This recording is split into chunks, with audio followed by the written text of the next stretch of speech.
দাদার মুখে দাও মাম্মা, মুখে দাও দাদার, দাদার মুখে দাও মা, মুখে দাও।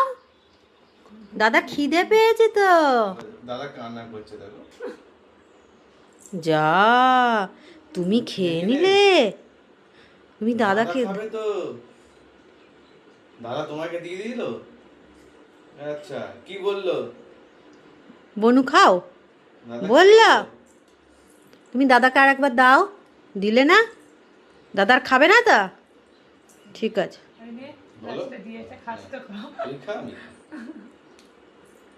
কি বদ মেয়ে রে বাবা। দাদা তোমাকে দিল খাওয়ার জন্য? এটা একটা পচা মেয়ে, গোপালের লাড্ডু চুরি করে খায়।